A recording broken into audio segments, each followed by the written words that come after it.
Welcome back, Keepers of the Flame. Okay, so yeah, you're right. I was ignoring the elephant in the room because it's a little tricky to conversate about. So the masculine, feminine. Get this done in 30 minutes. Okay. So, cosmic, masculine, feminine. So we've got the moon, feminine. We've got Venus, feminine. The moon rules our lunar cycles. Dun dun dun. Yeah, it rules the blood cycles of the womb. Our entire tribe's dedicated to that.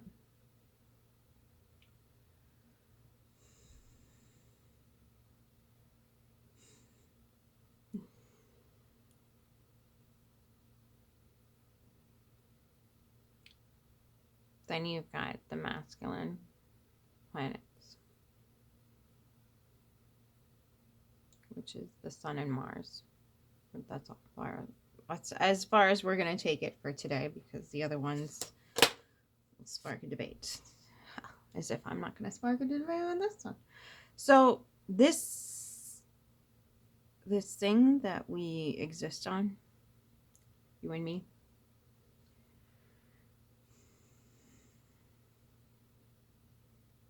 is feminine. The air we breathe, the water we drink, the food we eat, the places we reside in are all made from the thing that keeps us alive.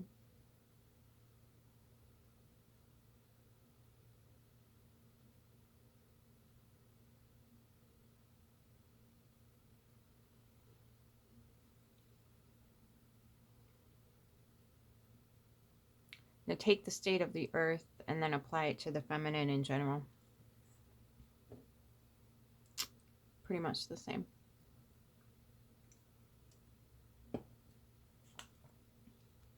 Mining her for resources. Poisoning her water, her air, and the earth.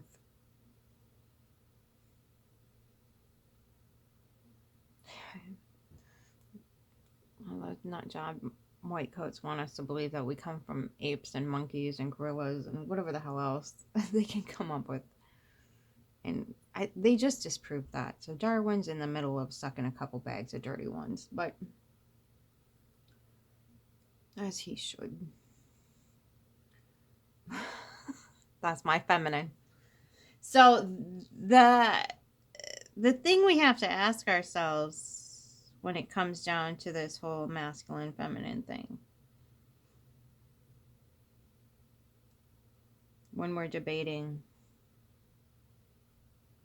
the island and the monkey thing, the monkey island thing, where the monkeys on the mainland or the island came up with a new way to gather food, and without any boats carrying monkeys or swimming monkeys, the other side of the water divide also picked it up. So what do you think happens with our mental, emotional energy that we disperse on the planet? So are we justified in treating women and children like crap because that's what monkeys do? Which is natural, it's nature. To desecrate the very creatures of the population that are responsible for keeping it going. Is that what we do? Okay. All right. Fine. Uncle. I'll let you fly that freak flag as high as you want. But what I do need to point out is what you don't see the male monkeys doing. Desecrating the places that they live to the extent where it's no longer sustainable. That's what you don't see them doing. And if they're learning from us, if we're learning from them, something got broken, don't you think? Because they're not mixing up toxins that cause all kinds of freakish diseases, and they're not killing off all their food sources poisoning the tribe, claiming that, oh, we need higher yields of one crop.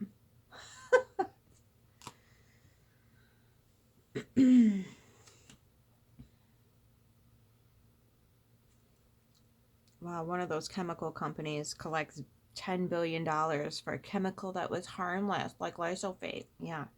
Why don't you lift your white coat finger, flip the bottle around, and Google until you get to the right one? Because when you do get to the right one, guarantee goddamn to you gonna knows it. So, while you're busy avoiding common garden store chemicals that would put warlords behind prison bars, we can talk about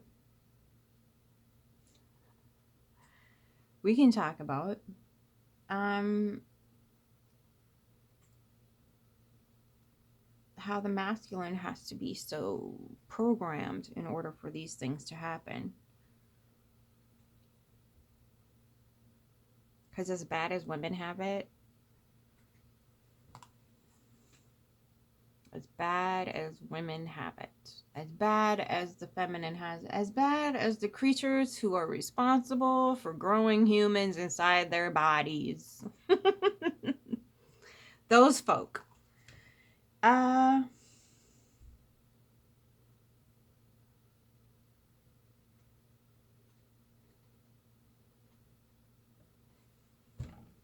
Every woman will tell you she'd rather be a woman.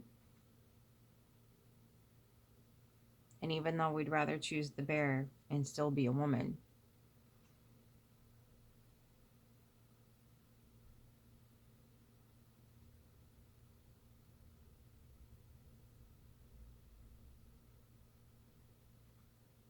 doesn't that point to something? Points to something pretty fucking obvious, don't you think? Men have it way worse. Men have it way, way worse. And I don't mean in status or rapport or pressure or whatever it is.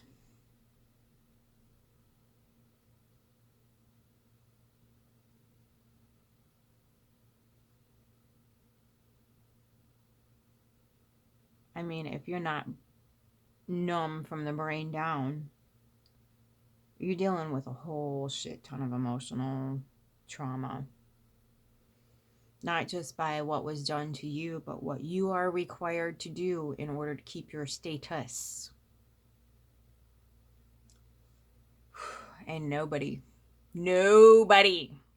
wants to deal with that.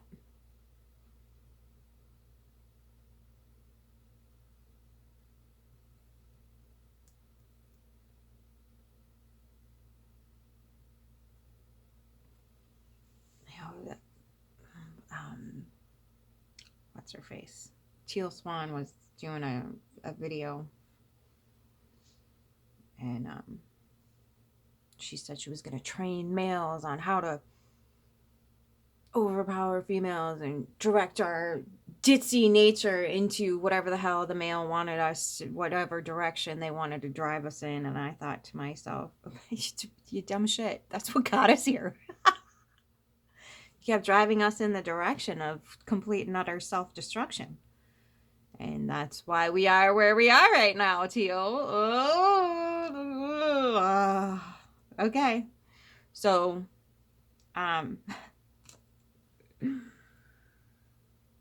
that was a train wreck of a something or other. But she, on the plus side, she's going to get that bag. Those men are going to be flocking to her with a crap ton of cash in their pocket, only to figure out the tactics that haven't worked recently are still not going to work. Hope it pays. So, how do we come to the conclusion of dealing with the masculine feminine riptides? How do we take cues from the sun, the moon, the earth, and Mars? Venus is the connect point. Venus is responsible for the relationships. She's not She might be ruling the feminine, but the feminine got shoved off with all her duties. You have to worry about the finances. You have to worry about the household. You have to worry about the relationship with your children, with your husband, with your husband's family, with your family, with extended family, with all the children's friends and family, all of the relationships, and then to the environment, to your food, to your resources, blah. Women got put in charge of everything. And that's when I really started to hate astrology. Fucking patriarchal bullshit coming at you at every angle. So anyway, but that's going to change here in the near future as well. So, but that's a conversation for another day. Anyway, so we're going to just go with the basics, okay? The very thing that we exist on is feminine. I'm going to paste a lot to it. Yeah, no, my daddy said. Well, there's things that are true because they are apparent and things that are not true because they're killing us. Okay. So, if you hadn't noticed, the climate is getting a little chillier when it comes to talking. Between the masculine and the feminine energies. A little chillier. And so, we're coming to the realization that emotional leeway no longer has pull. Because we think we're being manipulative with it. We think we're being gaslit. We think we're being lied to. That hurt my feelings. No, it didn't. You're lying. Okay. Do you see how far that's going to get you? So instead of going, that hurt my feelings, and expecting the other person to apologize, which they're not going to do. They're going to gaslight their asses out of fucking oblivion to make themselves feel okay inside. That's what the masculine has to do every single freaking day. No problem. Okay, so when you have the notion well under control that there is no amount of crying,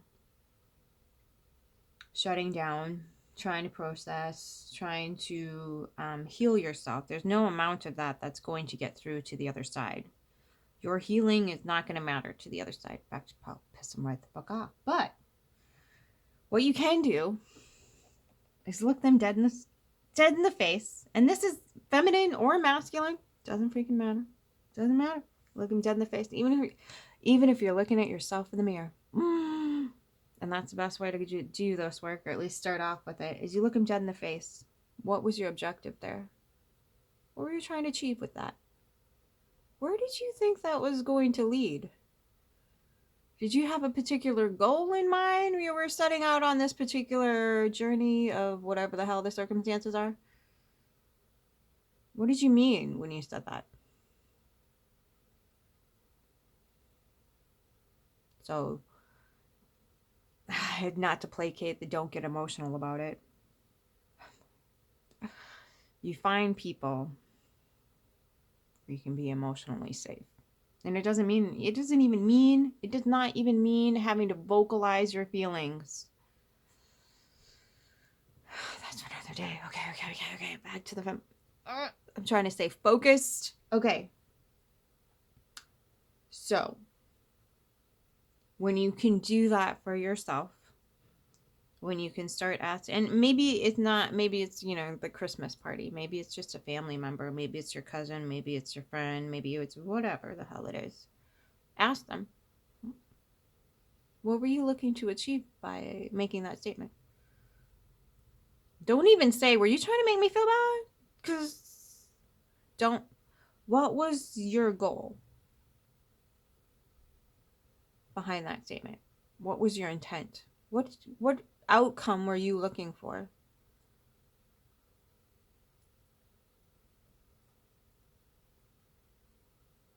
So,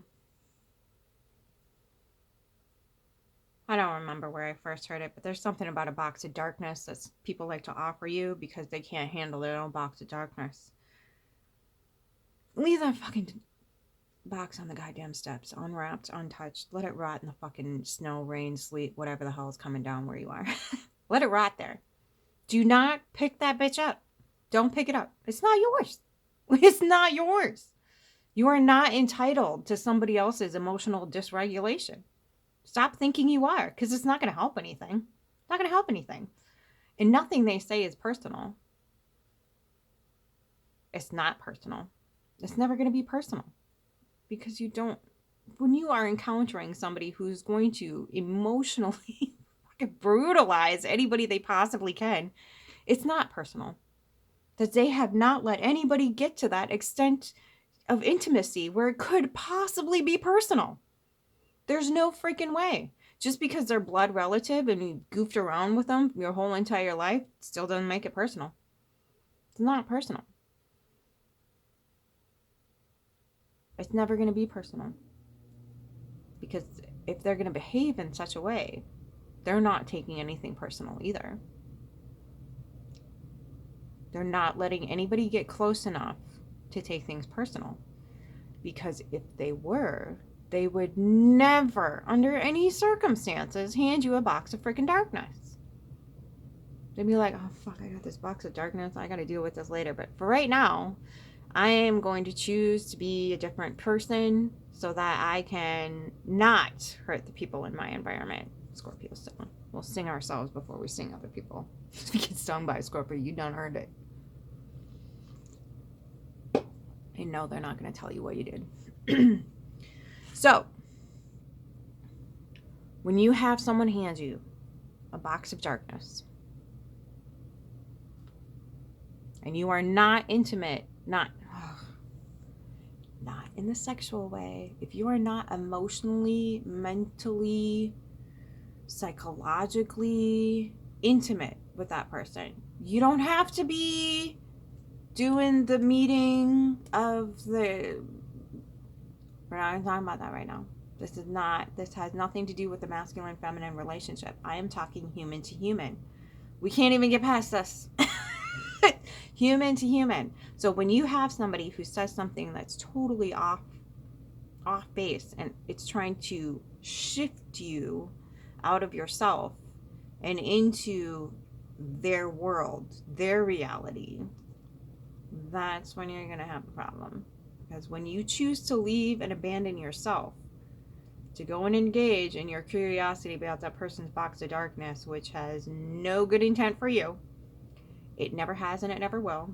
You're not going to get through to them. All you're going to do is take the attention away from them, which they're trying to do because they can't handle their box of darkness, hence why they handed it to you. And so you just say, I'm not going to accept this box of darkness. This is your darkness, not mine. Okay? So you say that to yourself quietly. And then you call them. You call their bluff. What was your intent behind that remark? What did you hope to achieve by stating that? Or what kind of outcome did you think was going to happen in these circumstances? Maybe they put you in an aqua chakra situation.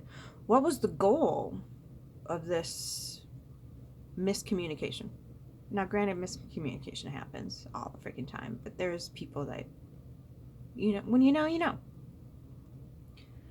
What was the goal behind this? What was the intent? How did you want this situation to work out? How did you see this happening? How did you see this playing out in your mind when you said those words? When you gave me those directions? When you told me to make pasta? When you wanted green bean salad? Whatever the hell it was, okay? Whatever. When you said I was supposed to make the cranberry marshmallow crap, and when you really meant is you meant you wanted me to make a pumpkin pie, whatever it was, okay? So asking them their intent, their desired outcome of such a statement, behavior, whatever it is, what was the amount of input required from me?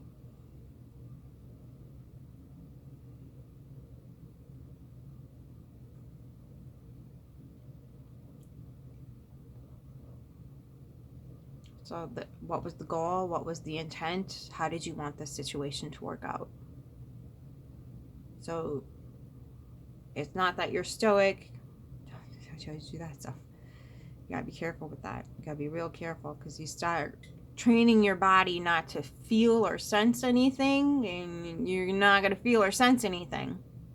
That's a very dangerous way to be. But boy, oh boy, did those old dead white guys really want that for society. If we can talk some out of their own intuitions and stop feeling stuff, we're gonna have a heyday with wrecking the whole entire globe with this whole we don't feel shit. So, sorry. That's the voices I hear when I hear people talking stoic stuff. It's okay for certain circumstances in little teeny tiny doses. The idea is that you get out of those circumstances where you have to numb yourself. Because numbing yourself on a regular basis is going to train your body to do what? Go numb.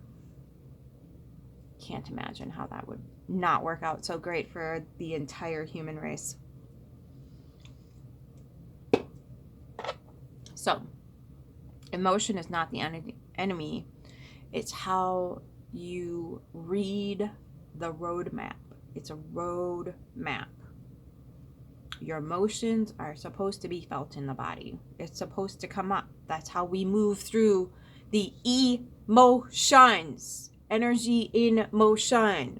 Okay, how do we move through the situation?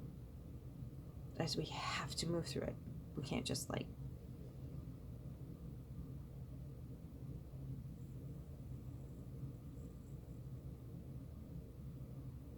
Do you see what I'm saying? Just like a... And then we're like, I don't get why we're so depressed. Because you're pressing down all your emotions. You're suppressing, depressing, pushing down the emotions rather than going through the energy in motion. So rather than pick up the box of darkness or just let it sit there and act like a stiff post when you're going to sit there and stew about it because you did not put any energy into motion. So you put it into motion by handing the box back. What was your intent? Why did you say that?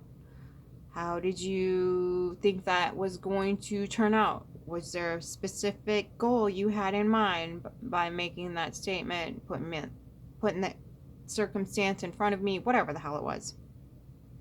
Keep asking those questions. What was your intent there? And those of us who can see, feel, sense, whatever the hell you want to call it, we don't need to ask those questions. That's why y'all don't like us. We don't need to ask the questions. We know the intent. We comprehend what's happening, and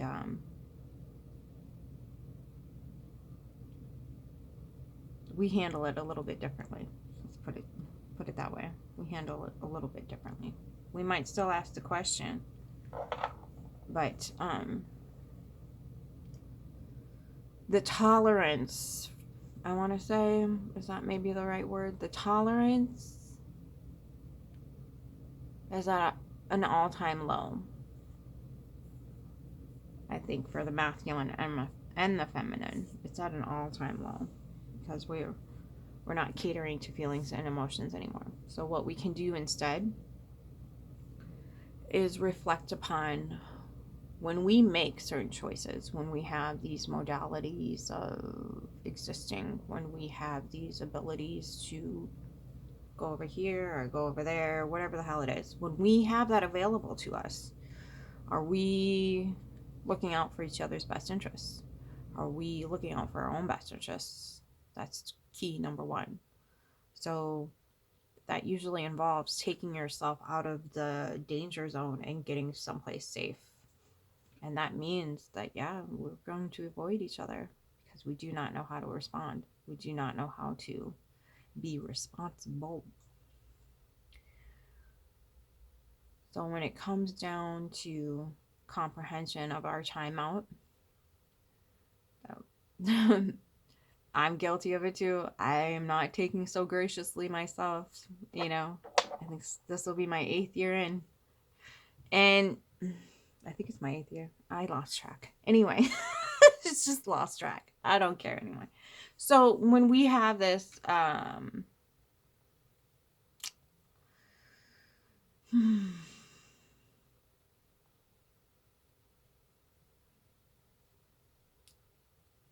time out, shall we say, the self-reflection becomes apparent. And those of us who already know we started off androgynous are beginning to comprehend what the road ahead is, how to get there in a, you know, in a compassionate and open-hearted way, where we can stay open-hearted without putting ourselves out there to be chopped into little pieces because society wants us to fit in these teeny tiny little boxes. So giving grace to both sides is important, but honoring yourself first is going to be a tough pill for a lot of people to swallow. It's going to be a tough pill. But it's good medicine. It's good medicine to be able to witness somebody else stepping into their sovereign autonomy and stepping into a place of allowing sacred to finally bloom, allowing divinity to take over rather than constant trauma and constant hypervigilance. The amount of people that are going to be able and willing and able to lead humanity graciously, compassionately into whatever new spaces we're stepping into is going to increase tenfold. And there's a lot of people like myself who are out there. Okay, let's get safe in the body. Okay, let's, you know, comprehend what it is that's lying beneath all the trauma, all the triggers, and, you know, find that treasure chest at the bottom of the shadow where everybody wants us to believe there's big bad monsters, when all it is just the wonderful, beautiful things that we came here with that were ripped out of our vision, you know, have been made to deny, suppress, stuff down until there was a giant monster guarding it that we call our shadow. So,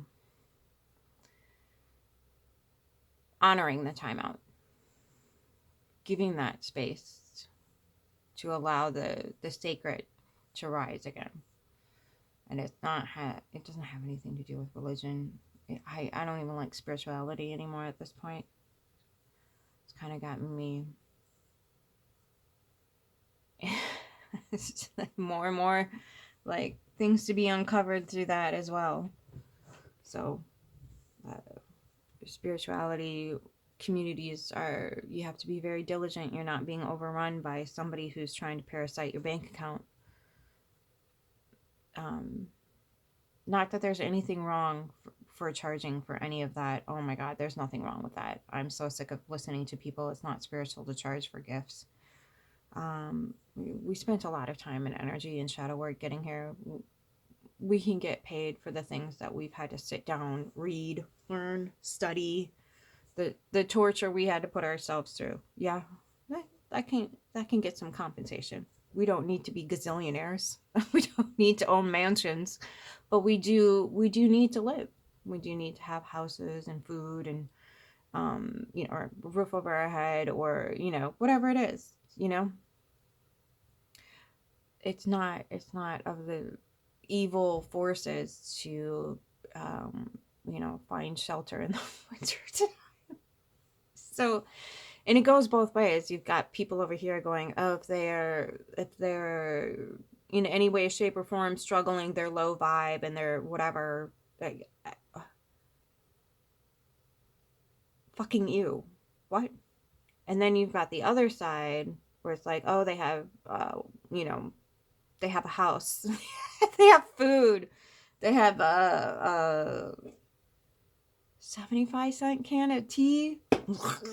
Okay, right? Like, the whole mentality is that, like, there's more than enough to go around. It's just we have not advocated for that modality at all, because we have this slave master narrative that's saying, if you're not slaving for 40 hours a week for some corporate overlord, you're an abomination.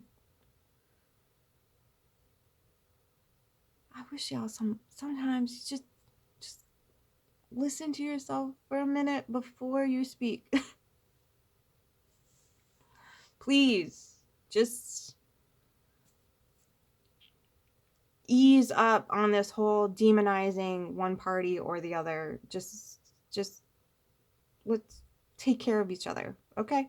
As best we can. I'm not telling you to go out and find the opposite sex here. I'm not telling you to do that. I am telling you to energetically hold space for what you can at this point in time, without hinting that certain groups of people should just, okay, maybe we just ease off that pedal a little bit. Just ease off the fucking pedal, okay? We don't need to push the ball of karma in any direction. It's gonna go there. It's gonna go there. It's gonna be okay. We just have to be vigilant about our own energy. So, there, I got that out of the way. So, holding yourself sacred is important. And I know, like, lady, that's a tall fucking order. I get it. But I had a few addicts, or recovering addicts, that I had a meeting with a few weeks ago. And I said to them, I said, you know, at some point you're going to have to forgive yourself. And guilting and shaming yourself is just self-manipulation. You gotta, you know, if you've apologized, let it go. The rest is all self-manipulation and self-sabotage after that. Okay? And that's the best thing I can do. Instead of continuing to guilt yourself, say, okay, when do I get grace? When do I get to give myself grace? When do I get to start living my life? Because society's telling me to feel bad about this and bad about that and bad about this and blah, blah, blah, blah, blah, blah. As long as I'm not perpetuating the same crap cycle, why does guilt and shame need to come into play on a daily basis?